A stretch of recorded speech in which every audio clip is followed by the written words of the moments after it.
And now, here's your host, Alessandra Torresani.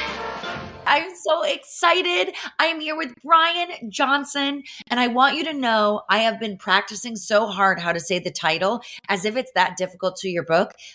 Arete? You nailed it, Alessandra. Wonderful. Nice work. Okay. Great. So I've already won so far. So we're doing good. We're being positive in this interview so far. So we're doing awesome. I'm just so excited. I got a whole kit sent to me, and I think it's so cool with the book. Now I have to be honest. I am a mom of an 18-month-old, and I have not had time to read this book. Usually I would be able to read it in a week, but I did not have that week to do that. But I'm so excited because I just looked that it's an audio version as well. So I'm going to be definitely doing that during nap time in the car. I'm very excited. But I think that a mutual friend of ours introduced us. I've been reading up on you. I've been learning about the book, learning about all the years that you've been working with people from the Navy SEALs, which I think is the coolest. You're also a dad. There's just so much that I want to dive into because I feel like you have done so much in your short-lived life so far. It's wild to me. You've done things that someone at 150 years old should be, just trying to accomplish. You've accomplished so much. So what I first want to know is, Brian, how did you even start knowing that this is the goal that you wanted when you were young? Were you this determined and was I'm going to make this huge impact in the world? Well, bless you. And first of all, I'm turning 50 next year, so I'm not just getting going. I got some great work. All right, let's go. No, seriously, 6 months into 50, you start realizing you're hopefully, I'm more than halfway there. Let's go. But bless you. Thank you. So happy Jen connected us. 18-month-old, you're in it. Good news. Each chapter in the book is only 2 or 3 pages long. So I wrote it hoping to make it easy, busy people, more wisdom and less time. I grew up in a really conservative Catholic family, youngest of 5 kids, lower middle class. My dad worked in a grocery store. I know that you talk publicly about your mental health challenges. Yeah. I've had mental health challenges. My dad struggled with alcohol and almost certainly depression. His dad struggled with alcohol, ended his own life. So, I can playfully joke now that I seem to have lost both the genetic and environmental lottery. I had my own challenges. But, I was kind of the golden kid, straight A, little nerdy kid that just did my best and all those things. But at some point, I got really passionate about understanding. And some point would have been probably around 20, 21, 22 years old, while at UCLA, what makes great people tick? Those people that go out and make a difference in the world. What is it about them, And right. Over the last 25 years, just been studying ancient wisdom, modern science, trying to figure out how not only to make a difference, but to enjoy the process and to truly have a deep, meaningful, purpose-driven life. Right. I love that you say enjoy the process because I feel like, look, I'll even use the example of just my podcast, right? Which is so small in the grand scheme of things compared to, books and movements and all this stuff. But it's exhausting. You know what I mean? It's time consuming. It takes you away from, family. There have been times where I'm like, what, do I even want to continue doing this because I want to spend time with my child, even if I'm away just for an hour, So you have to make sure that you're enjoying the process. And if you're not doing it for fun and for yourself as well, then that ends up showing. And I see that a lot with people. And I've been really lucky, I guess the guests that I've seen have not been like that, but I've listened to a lot of other shows and radio shows and TV shows and stuff. And you see these people where it's just taken such a grueling toll on their life that they don't even enjoy it. It's like a script that they're saying, it's not real. It's not authentic. So I think what you're doing is so cool. And I love that you say that you have to enjoy the ride because it is a ride. It's a roller coaster. Yeah. And I want to make clear that it isn't always joyful, and that joyless urgency, it's a phrase Oliver Berkman talks about in 4,000 Weeks, a great book, but joyless urgency, there's this, we lose that sense of of deep grounded joy. And again, I'm not going to pretend that we're ever going to get to a point where it's all one big joyful game. It's Sure. not. It's hard. We're Sure. going to get knocked down, etc. But just stepping back and checking in on that. But yeah, super aligned on the importance of remembering that, then Yeah. practicing the things that help us experience that more.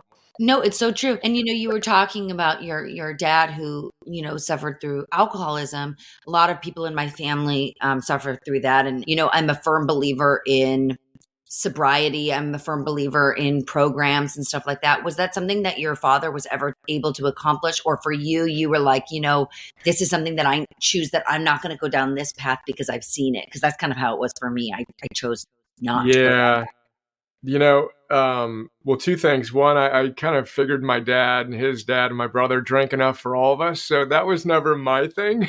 Right. Of course, we've all Right. got our own challenges, but alcohol and I have never mixed well Right. together, aside Right. from little college phase or whatever. That's just not my thing. Sure. That's different. Yeah, but then my dad, I could never really know is the short answer. He never sought help. He never was able to look at the challenges and then look to get help. The more I think about it, the more I realize a big part of my life is trying to find ways I could have met my dad. And at 18, 19, 20, 21, 22, 25, 30, 40, but also if I was, the father of 5 kids by the time I'm 36, 37 years old, making the equivalent of 50 grand a year, trying to send my kids to Catholic school, I'd be drinking too, without any of these conversations or whatever. So he did his best. Better than his father. I'm striving to do better. My son, I hope, will do better. It's hard. Life is so hard. And I feel like that's the thing, right? Is like we learn from, I won't even say like mistakes of our parents, because it's their journey and you can't like fault them for what happened, but you can learn from what they do and you can pivot and you can, kind of create your own path. Was it hard growing up with other, you talk about, you have a brother too. Was that hard growing up seeing kind of your brother follow a different path? Or yeah, I think a really conservative family. He was 13 years older than me and I didn't know anything. You know what I mean? You don't know I didn't know any better when I was growing up. You could, some things you knew just weren't quite right, you know what I mean? But didn't really know and couldn't look outside of my experience and see that that this was a common experience. And when I look back at my own suffering, the number one thing that most kind of tortured me and made it harder was I thought it was just me. I thought that I was the only one who was I was a super anxious little boy and teenager and young man, so I thought I was the only one that was afraid of everything, and granted, I had a bit of an extreme level of fear for things, but everybody experiences, certain degrees of obviously fear, but anxiety, depression, etc. So that idea of, common humanity and learning more about self-compassion and realizing that we're not alone. Like, it's not because it's me, it's because we're human. So that was a really big, important distinction that I made. And it frankly took me 30, 35, even 40 years to really learn that, and it's a big part of my work now is to try to not only let people know that they're not alone, but then to give them the tools to go from that, which I know what it's like to want to end my own life, to what it's like to feel pretty grounded and stable, not without challenges, but and what I did to go from there to here. Right. I think these conversations are so important. Biggest thing for you that really made you change your life at a young age or in your 20s, I'm not sure how old you were when this all like started, where you were like, you know what? I need to change my mindset. I need to figure something different out because I do not want to go down this path of losing my life and losing my, sense of who I am. Like, what was that big, like, change for you that really like turned the corner? Yeah, it's interesting as you say that. I'm trying to think, like, what was it? I think it was a series of like definitely some quote bigger moments or epiphanal moments, but also just systematic incremental change over an extended period of time. But I wrote my high school to college essay on breaking the cycle. So somehow at 16, 17, I was already thinking about, I got to break this cycle, generationally with the men in my family.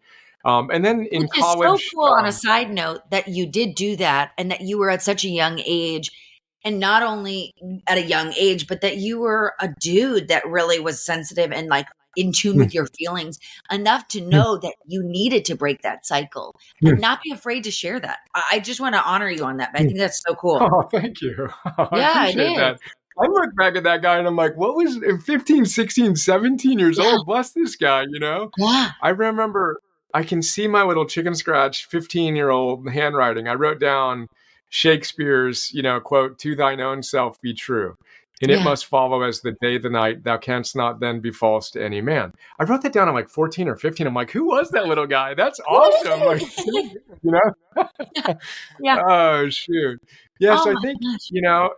there was some grace there. I don't know how to describe Sure. that, And then, Sure. I was introduced to Stephen Covey and Seven Habits. And the idea that we could actually create a life of meaning was a new idea for me at 21, because I was just Catholic school for 12 years and had a little whatever intuition that something was possible. But then I really got into, so Stephen Covey changed my life. Seven Habits, be proactive. You can create a life of meaning. And then, got into Dan Millman and Paulo Coelho and Tony Robbins and all these other guys in my early 20s. And then I just obsessed. I read hundreds and hundreds and hundreds and hundreds and hundreds of books on ancient wisdom and modern science. And then I wanted to figure out I built and sold a company at 24, 25, 26, had enough to take a few years off. I traveled and studied Socrates in Athens and Jesus in Jerusalem and Aurelius in near the Danube in Hungary, and just was obsessed about, well, what is it? How do I, Sure. live a life of meaning and help other people do the same? Right. And then I've literally spent the last 25 years doing that. So that's Yeah. been my kind of life's obsession. And there's definitely been some pivotal moments and then just a lot of hard work. You're talking about how I feel like you're such a seeker, right? And you remind me a lot of my husband in the sense where he's constantly reading about different philosophies and different, just everything is like, how can I change? How can I better myself? How can I better humanity? And even he's in technology. And so he wants to do it so he can bring that into technology and into bringing it into a company and teaching this to other people. And really you're seeking this because you are a teacher. I think that that's how he is as well. But, do you ever find yourself, since you did go seek out Jesus and you did go seek out Jerusalem, do you ever find yourself coming back to the Catholic Church or a new type of religion, or not a new type of religion? That's not what I meant. I meant another religion, that you were not raised on, or do you find yourself just taking little bits from everything and really that has what that's what's making who you are, and you're teaching that to your children right now? Yeah. So what I found is that, and again, relentlessly studied all of the ancient wisdom and faith traditions and trying to understand what they all say. And then I wanted to study modern science. And the reality is they all have different cultural takes on it, obviously. But they all say the same thing, which is be the best version of yourself in service to something bigger than yourself. Live with virtue. And again, this is arete. The word arete, it's a Greek word that means virtue or excellence. It's the one word answer the ancient Roman Stoics would give you on how to live a good life. That's my kind of preferred ancient philosophy. I've got Epictetus and Marcus Aurelius behind me on my wall. My favorite teacher, my favorite leader. So that's kind of where I've oriented to now. But every ancient wisdom tradition from Judeo-Christian Islamic beliefs to the ancient Greek and Roman philosophers to Buddhism and Taoism and Hindu, they're all saying the same thing. Right. Step back. The world is seducing you to play a certain game, to get more famous and wealthy and hot and all the extrinsic stuff. But the reality is a good life comes down to be a better person, deepen your relationships, and make a contribution to your family and your community. It's simple. It's hard, but it's simple. And so I've kind of taken from everything and then tried to adapt it into our modern lives. So ancient wisdom, modern science, practical tools, moving from theory to practice to mastery. And the reality is me and you and anyone listening to this, we already pretty much know what we could be doing. That isn't the bigger challenge. The bigger challenge is getting ourselves to do the things we know we could be doing more and more consistently, especially when we don't feel like it. And that's the essence of what the book is all about. And, we've trained 10,000 coaches from 100 countries around the world. Like, that's what we teach because it's all the same. Everyone's saying the same thing. And again, you already know it. we already have all the wisdom we need. We don't need to listen to another podcast, read my No. book or any other book. It's like we just need to do the stuff we already know. Well, and I think, but that's a very hard thing for people to do. And I know even for me, like, I'm someone that comes up with a million ideas. Like I have, Post-it notes throughout the whole house. I have, if you looked in my notes, in my phone, you would be like, oh my gosh, this girl like is out of control. Like she's absolutely bananas because it's all over the place. And it's like one word will be here and then, a sentence and then a quote and all this stuff. But it's because it's like, I know how to like come up with great ideas, but it's following through with it. It's making sure you create those patterns of being the good person, of, doing your work, be of service to others, and it's hard. You can think about it and you can write it all down, but to actually take action, I think that's what so many of us really need. We need to be taught how to make the action happen. A lot of people who live with mental illness, who are seeking help, and want to be able to do this, but have a harder time following through. Do you find that this book is just super easy for them? Do you recommend them listening to the audio? Do you recommend them taking one of your, classes? Like, what is something, have you seen this before even, or is this something that I'm just coming up with? No, I appreciate it. And I feel really blessed because we've been able to serve people who perform at the highest possible levels in the military, corporate world, sports, etc., and people who don't want to live another day, who wanted to end their life, who the same individuals find the same content and are able to kind of find that next level or stability. But this is a universal challenge and again, this is what people who are currently struggling with the mental health challenges, whether it's anxiety, depression, or the bipolar, or whatever, the most pernicious story is something's inherently wrong with you. Yeah. And so stepping back and practicing self-compassion, there's a science to it. There are 3 elements. 1, common humanity, you're not alone. 2, be nice to yourself when the voice comes in. And then 3, notice when you aren't. But then you need to go beyond that and you need to start changing things. Right. So if you only do the things you know are best for you when you feel like it, you will never create stability in your life. Sure. So my main thing is we've got to figure out how to help you get consistency on the basic fundamentals. Now, the things you couldn't pay me to not do these days are eating, moving, and sleeping, principally. Because I used to eat this and that, and I'd order a pizza for dinner, buy one, get one free, and have the next one for breakfast, lunch the next day. I'd be up until 2 a.m. and sleep in or whatever, or not. I would rarely move. I didn't have any of those fundamentals dialed in. But the reality is your gut produces 80, 85, 90% of your body's serotonin. So the way to optimize your psychology, somewhat surprisingly perhaps, is through your physiology. Right. So I've created a stability in my life, and I've helped others do the same by focusing on the things within their control. How they eat, how they move, how they sleep. And that's life-changing. Sure. And then I've got a systematic kind of protocol that I walk people through that the book, is organized around these 7 objectives and whatnot. But I think it's important to recognize you're not alone. Another way to frame it briefly, BJ Fogg, the leading thinker on behavioral change out of Stanford, he says most people think that when they've failed to change a behavior, and we all have, that it's a character flaw. Something's wrong with me or you or the listener, right? And he says, wait. What if it was a design flaw? What if you just weren't taught how to effectively change your life? And the reality is it actually isn't. It's harder than you'd like it to be, but not as hard as you think it will be. And that's important to know because then you can get good at it. And then when you get good at it, you feel that, oh my God, I'm more stable. My highs are higher and my lows are higher. I still have highs and lows, but my lows are higher. And now I just can't do this anymore. And there's something really exciting about that. That again, I've been blessed to connect with people who are experiencing deep, profound mental health challenges and finding stability in some of the ideas we just discussed. So what are the 7 steps that you were talking about, or the 7 fundamentals? Yes, I call them objectives. And it's kind of the main themes that I've seen across the ancient wisdom and modern science that I've found to be effective in walking people through a coherent framework. So the first objective is you got to know the ultimate game. most people have been seduced to play the wrong game. They think it's about fame, wealth, hotness, square footage in your house, Instagram followers. And when I say that out loud, that's a joke, but yet But we're you don't. seduced to go after it. But you still do it. You know what I mean? You still Yeah. post the picture because you want it to get the most likes, and then you get upset because you think like, oh, this should be the most popular photo. Like, why don't people like it? 100%. And then you didn't spend time with your baby because you're doing that. Yes. Okay, well, that's an extrinsic motivator. And scientists are unequivocal.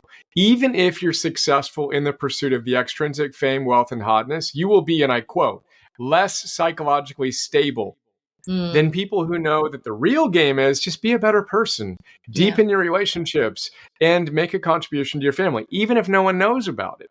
That's intrinsic versus extrinsic motivation.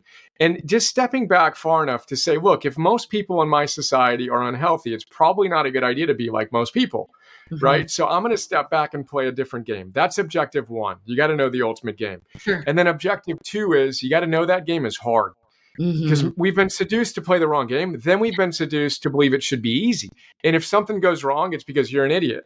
And if you just had it figured out, you'd already have all the things that you think you want, and you'd be happy and all these things. Yeah.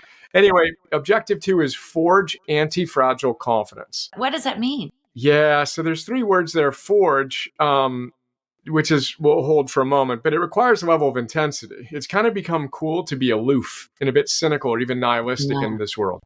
But you got to want it, and you got to be willing to do the work to get it. You got to enter a forge. Hungry. Yeah, but grounded, and not manicky and kind of running out and not remembering to ground and have the gravitas, etc. But anti-fragility is a word I got from Nassim Taleb, who's a great intellectual who wrote a book called Anti-Fragility. So we know about resilience, but he says there's an opposite to fragility, and it's not resilience. If you're fragile, you break when life hits you. And then you go numb yourself and do all the things you wish you didn't do. If you're resilient, you're a little bit stronger, but then you eventually break down and you bounce back faster. But there's which is better than being fragile. But there's something that's better than being resilient. That's the opposite of fragility. That's anti-fragility. When life hits an anti-fragile person, they get stronger. And we'll talk about in a moment how to do that. I like the that. metaphor. Yeah, this is how I save people's lives, to put it bluntly. Because if you get this, it changes everything. And it's also what I talk to the most elite performers about, because they want more of this as well. So the metaphor that Nassim Taleb uses is the wind will extinguish a little candle, but it will fuel a fire. The same wind extinguishes a candle, fragile, fuels a fire, anti-fragile. So then how do you do that? Well, you need to forge anti-fragile confidence. So confidence comes from two little ancient words, confidere, which means intense trust. So intense trust in what? That things are going to go the way you want them to go? No, that you have what it takes to deal with it. But if you want to build intense trust in any relationship, what do you have to do? So if I want you to trust me and we had a scheduled time and I don't show up, would you trust me? No, and I'm a firm believer in you show up on time. And you may give me a pass because we're friends with Jen, and it's like, oh, Jen said he's a cool guy. He must something come up. Yeah. But if I do it again, you'd be like, dude, I don't trust this guy. And you shouldn't trust me. Yeah. So my question is, if you want to trust yourself, do you do what you say you will do? If you say you're going to be with your kids without your phone, if you say you're going to meditate, if you say you're going to follow a certain nutrition program, if you say you're going to move your body in a certain way, and you don't, then you're eroding your trust. 100%. So we want to build our trust, not perfectly, but more and more consistently doing the things we say we want to do, especially, and this is where anti-fragility comes in, especially doing the things we know we could do when we feel the worst. Right. So my coach is a guy named Phil Stutz. Phil Stutz is in a Netflix documentary with Jonah Hill, talking about, as you know, mental health challenges and destigmatizing conversations like this. Yeah. So I've worked with Phil over 400 times, one-on-one sessions, nearly 450. In one of the early ones, he complimented me and he said, "You have a lot of emotional stamina, maybe the most I've ever seen." And I'm sitting there and I'm like, that's cool. I have no idea what that means, but awesome. Thank you. I'll take it. Yeah. Yeah. Next session, I'm like, all right, Phil, what's emotional stamina? And he said, emotional stamina is your ability to handle pain, uncertainty, and hard work, which is what he says everyone experiences. No one wants to, but everyone experiences it. So then follow-up question is, how do I get more emotional stamina? And then he told me something that completely changed my life, which I now call anti-fragile confidence and how you form it. He said, the worse you feel, the more committed you need to be to your protocol. So the worse you feel, the more you're getting knocked around, the more committed you need to be to doing the things you do when you're at your best. What do most people do and what do I do when I'm not practicing what we're talking about? Sure. I go do the stupid things. I go off the rails and I go do the things I know I shouldn't be doing. We all do. Right. But what if when life hits you, when COVID happens, when a relationship ends, when a business deal falls through, instead of doing all the numbing behaviors and addictive stuff, you doubled down on your protocol and you did the things that you do when you're at your best. Now, knowing I'm saying a lot, that presupposes you have a protocol. It presupposes you know who you are at your best. So a big part of my work is to make the point that you got to know the ultimate game. Then you got to forge anti-fragile confidence. And the way you do that is to get clarity on the things that you do when you're at your best. And then when you feel your worst, you do them. Then everything changes. Literally everything changes. Even if you just get 3, 5, 10% better. And I have goosebumps. I say that it's changed my life. It's changed a lot of people's lives. And I believe that because you know what, I will tell you, like I obviously did not know that this was like a type of practice, but there have been moments in my life and events, we'll say, where it should have been a downfall and it should have been me hiding in bed and not wanting to get up out of bed. And in fact, I put that towards my work. I put that towards my family. Like I made sure like, no, you know what? I am going to get up today and I am going to keep on going on, even though I may not have the support that I thought that I did, with business, So I think that it's so true, but to hear it from such professionals and people such as yourself and Phil, who have accomplished so much, it's such a good reminder to like be like the wind and like remember you can blow a little candle out, but you can also make that fire even bigger, And I think that is such an important. It's just beautiful. It's so true because you can see that, right? And you can feel that, and you're like, oh, okay, you know what? I am going to keep on going. Yeah, that's so exciting. And again, another metaphor is it's like going to the gym. You don't go to the gym to lift styrofoam weights. You lift real weights. And those weights, when you do reps, make you stronger. So when life gives you challenges, rather than resist them, and unhealthy people avoid challenges. Sure. Healthy people approach them. So it's a subtle but important distinction. Do you avoid or do you approach your challenges? Sure. So we want to lean in. We want to say, bring it on to the pain, the uncertainty, the hard work. Easier said than done. But that becomes a practice, and that's how you forge anti-fragile confidence.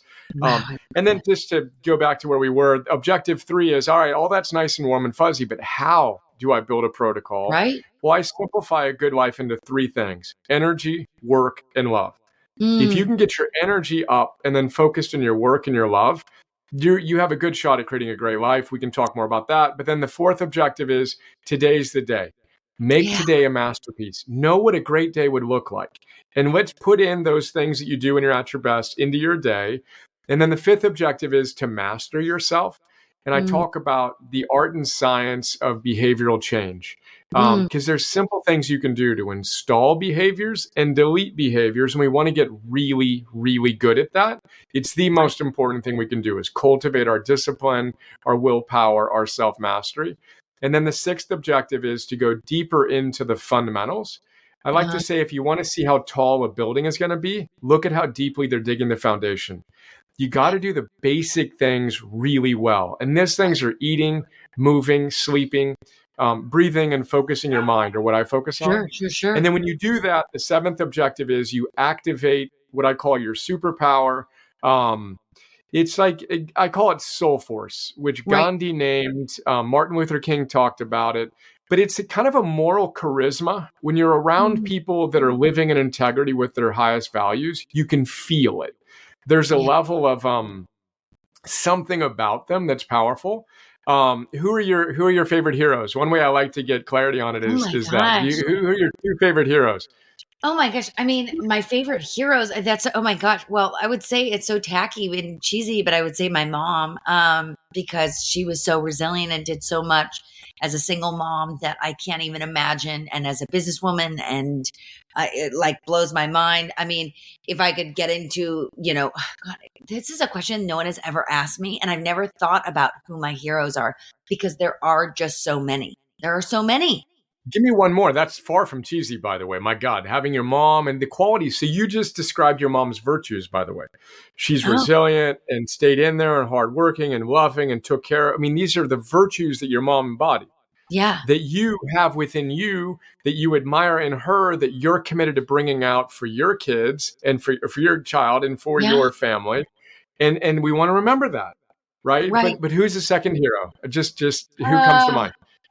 Oh my God. I mean, Oprah always comes to mind because I feel like Oprah is just the best. So I feel like I would say, let's go with Oprah. We'll go with Oprah because that's Oprah. Okay, cool. So then imagine your mom and Oprah.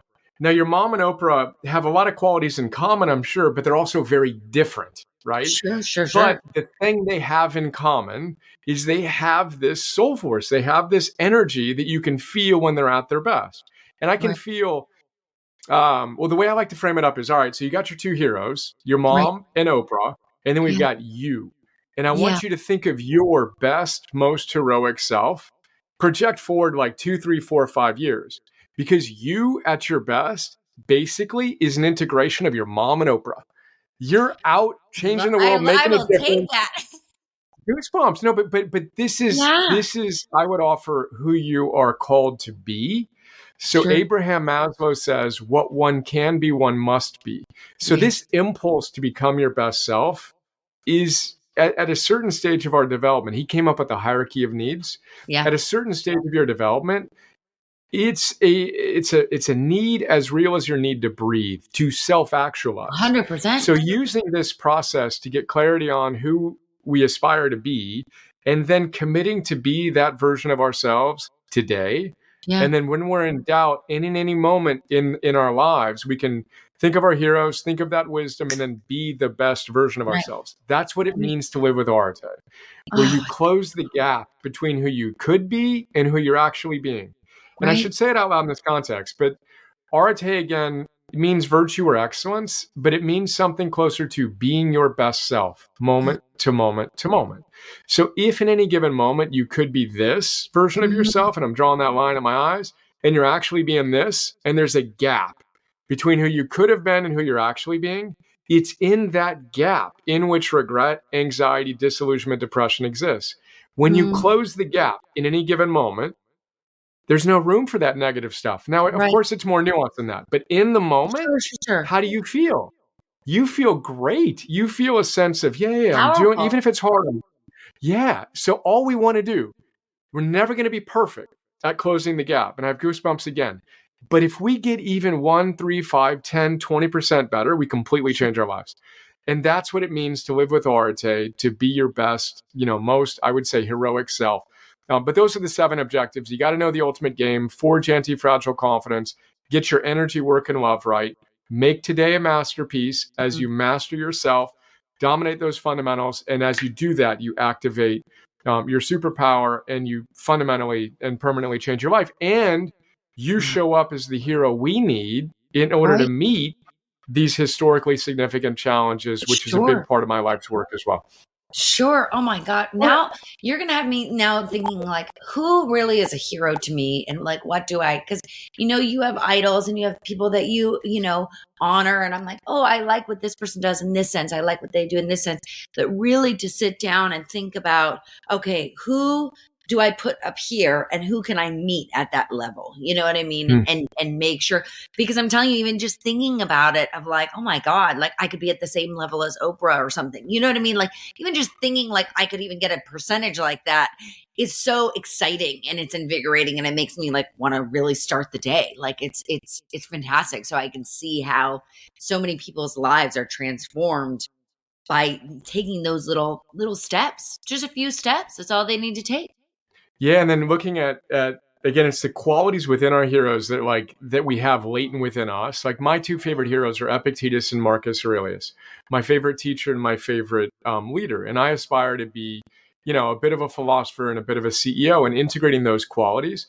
But Epictetus is this intense. If you read his old stuff, he's funny and intense. You give people a hard time. I love that, Yeah. And then Aurelius is this noble, wise, humble leader. Oh, okay, cool. Let me have some more of that. But then you have this beautiful, integration of these qualities that, again, the joy to think about how we can more consistently express that. Yeah, I find to be really, really inspiring. And that's what I want to do. I want to make sure that I bring joy to others, and that they find themselves not only to be happy of the little things in life, but that they, feel heard, they feel seen, and they know that they're not alone, because there have been so many times in my life where I've felt alone, and I want to feel not alone. Yep. So it's beautiful. Now I have a question for you. Since you are a dad, what is some advice, learning, all that you have, all this incredible knowledge and the philosophers and all of this stuff, what is something that you would say is like your top thing for a parent to teach their child? Yeah, what a great question. I have an 11-year-old boy and a 6-year-old daughter, and by far my biggest, I got him on my wall back there as well. Biggest challenge, biggest reward. But two things come to mind. One, we need to be the person we hope our kids aspire to be. So who we are, we named our son Emerson, after Ralph Waldo Emerson. Ralph Waldo Emerson said, "Who you are," as my dog barks very loudly, "who you are speaks so loudly, I cannot hear what you say." So who you are is going to be the biggest way you teach your kids. You can't teach your kids things that you are not. And that's a really, really, really humbling fact, right? Sure. That when we actually pay attention to that, makes me work harder. But then the number one thing that I've tried to teach them by my example, and also practically, is Carol Dweck's growth mindset. So I grew up in a dysfunctional family that was pure fixed mindset. I had to be perfect in order to be accepted and loved and all the other things. Right. Great. Good luck with that. That's going to lead to perfectionism and all the things we don't want. A growth mindset is completely different in that we know that you're going to fail, you're going to make mistakes. So I work very hard to teach my kids to embrace challenges, to embrace making mistakes. And the growth mindset is the thing that, in her book called Mindset, is my number one parenting book recommendation. Wow. And it's awesome to see our kids, like, they have a fearlessness and an understanding of the importance of experimenting and making mistakes, and the fact that's the only way you learn, that I wish I had 49 years ago, 45 years ago. Right. Wow, that's so interesting. And it's funny because I was such a perfectionist, and I myself as a kid, and it was not due to my family, but I understood what that was like, because it was part of my bipolar disorder of if I was not better than the day before, then I didn't even want to try. That was kind of how I was. It was like really quite intense for a young kid. And I'm very conscious and very aware of not projecting what I went through, on myself, internally on my daughter. And I like watch her and I'm like, oh, you made a mistake. You didn't get that puzzle correct. That's okay. We'll try again, but it's funny because I see, at 18 months, I can already see like she has to finish something. She has to accomplish everything before she continues on to the next thing. And it's just so funny that you see how different everything is. So I am definitely going to check out that book after your book. That sounds really cool and really interesting. And as they get older, do you have any advice what you will do when they're teenagers, for those who are listening? I try to only give advice that I have personally experienced, but let me check it out. So Carol Dweck, pages 573, 877 through 880, I reference her work. So you can get the kind of, little Cliff's notes on what I just talked about. And that's part of what I've done. 200 different authors are in the book. But I'm excited about where they're at, and I'm excited about having given them And our whole thing is we're trying to raise, little iconoclastic heroes. We homeschool our kids and all the things we've Oh my talked gosh, about. that's amazing. My wife is as into this stuff as I am. And then just practicing our philosophy is the big thing. But they're awesome and they're funny but we'll see, these little kids / people are going to Yeah. become their own adults and they're going to need to have their own path and all of that. But it's been a I real was joy so honest, far. this is kind of a side question, but like I was homeschooled, I think, for 3 years because I was a kid actress and I had to be on set. So like that's why we did it. For you, like what do you find to be the hardest challenge from the parent side of the homeschooling? My wife does the brunt of the work on there, so making sure she's taking care of herself and has the Right. space to do her thing. But we're kind of more unschooling than homeschooling. Like we're not Sure. sitting out with a book and you know. So we've allowed our kids to have a real kind of idiosyncratic pathway to it. Wow, But that's the things fabulous. that I was most nervous about, social, socialization and whatnot. But our kids, because they aren't in school, are way more social. They can talk to anybody of any age. You know what I mean? They aren't in that plus or minus 6 months in a grade level kind of Sure. thing. Um, and just the joy, my son's into chess. I talk about him a lot in the book to use him as an example of how to talk about these ideas, which can be complex, but breaking it down for, then a 10-year-old. But those are some of the things that arise and embracing it and finding Right. the joy in it. They go to nature school twice a week. So right now they're at nature school. That is so cool. What is nature school? I know, right? Now we moved to Austin from California. My wife was all into it. We found a great school, but my son could build a fire before he could read, like we didn't push him What? hard to go, Yeah. whatever, those little flint. He's like a boss, but we didn't push you got to do this and then this and then this by Right. this point in time. Right. I mean, he wanted, and I talk about his passion for chess. He won a state championship for his division in chess before he could read at grade level. So we were willing to let him follow his own, kind of Wow. tempo and trying to Sure. find the things that he's passionate about. And then when he found that thing, give him the support to do it. But again, we've been conditioned to conform to things that don't always lead to the things we really want. I love that you're saying this because this is how I was. Like my parents were both in computer technology and in the Bay Area, and that's where I grew up. And they thought I was going to go to MIT and that I was going to be an engineer and all of this. And I came out singing and dancing and they were like, who is this child? Like, we have no relationship. Like, we don't sing and dance. Like, what is going on? But it was so wonderful because my mom really did what you guys are doing. She nurtured who I was. She put me in Taekwondo because I wanted to do that. She, had me in dance. I was a competition dancer. And then I became a national jazz tap champion, then I, did acting, then I did theater, then I did singing. She really was like, okay, if this is your passion, then we're going to follow your passion. So that's why I did the homeschooling, because we had moved to, Los Angeles to follow this career, and she wanted nothing to do with it. Like, she was not a stage mom. She did not understand it. She didn't understand these other moms that were pushing their kids. She's like, you have to listen to your child. And that's something I'm very conscious about with my daughter is like, what is she into? And whatever she's into, if she's like, you know what, mom? And it's hard because it is a battle because sometimes my husband feels differently. But for me, if she was like, you know what, mom, I want to be a coder and I want to do coding and this is what I want to do. And I don't feel the need to go and do X, Y, and Z in a normal school. I want to go somewhere else. I would listen to her, because I feel like that's what we do such a disservice to our children by not listening to them. And we treat them like they don't know anything. They don't know anything.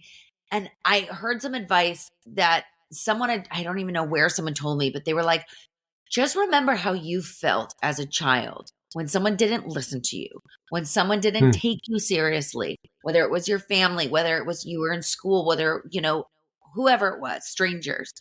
Remember how frustrated you felt that you weren't listened to because you were small and that you would wish, I just can't wait to be older, right? We always wanted to be older. We always wanted to be 18 or 16 so we could drive or 21 so we could drink. Think of how frustrating that was. And put yourself in that position for your kid and be there for them and Hmm. like listen. So what you're doing, Hmm. Brian, and you and your wife, wow, you are truly listening to your children. And I think that's so excellent and so cool and so rock star. They're going to be like such epic kids and they're going to be epic adults. Fingers crossed. We're feel blessed and love everything you said. And yeah, I mean, that dynamic balance, of creating structure and, but getting them excited about living a certain lifestyle too, like we eat a certain way that's very different. We move and we sleep, and we just do things very differently. But to have our kids think that's cool, and to look outside and be like, yeah, well, I don't know, they're doing that. It's like that's actually the most fun thing, Yeah, we haven't forced it on them. It's just we've created this little culture that is fun. I read two books that most impacted me before Mindset. right. Parenting from the Inside Out by Dan Siegel, which is Okay. all about the parent's coherent narrative.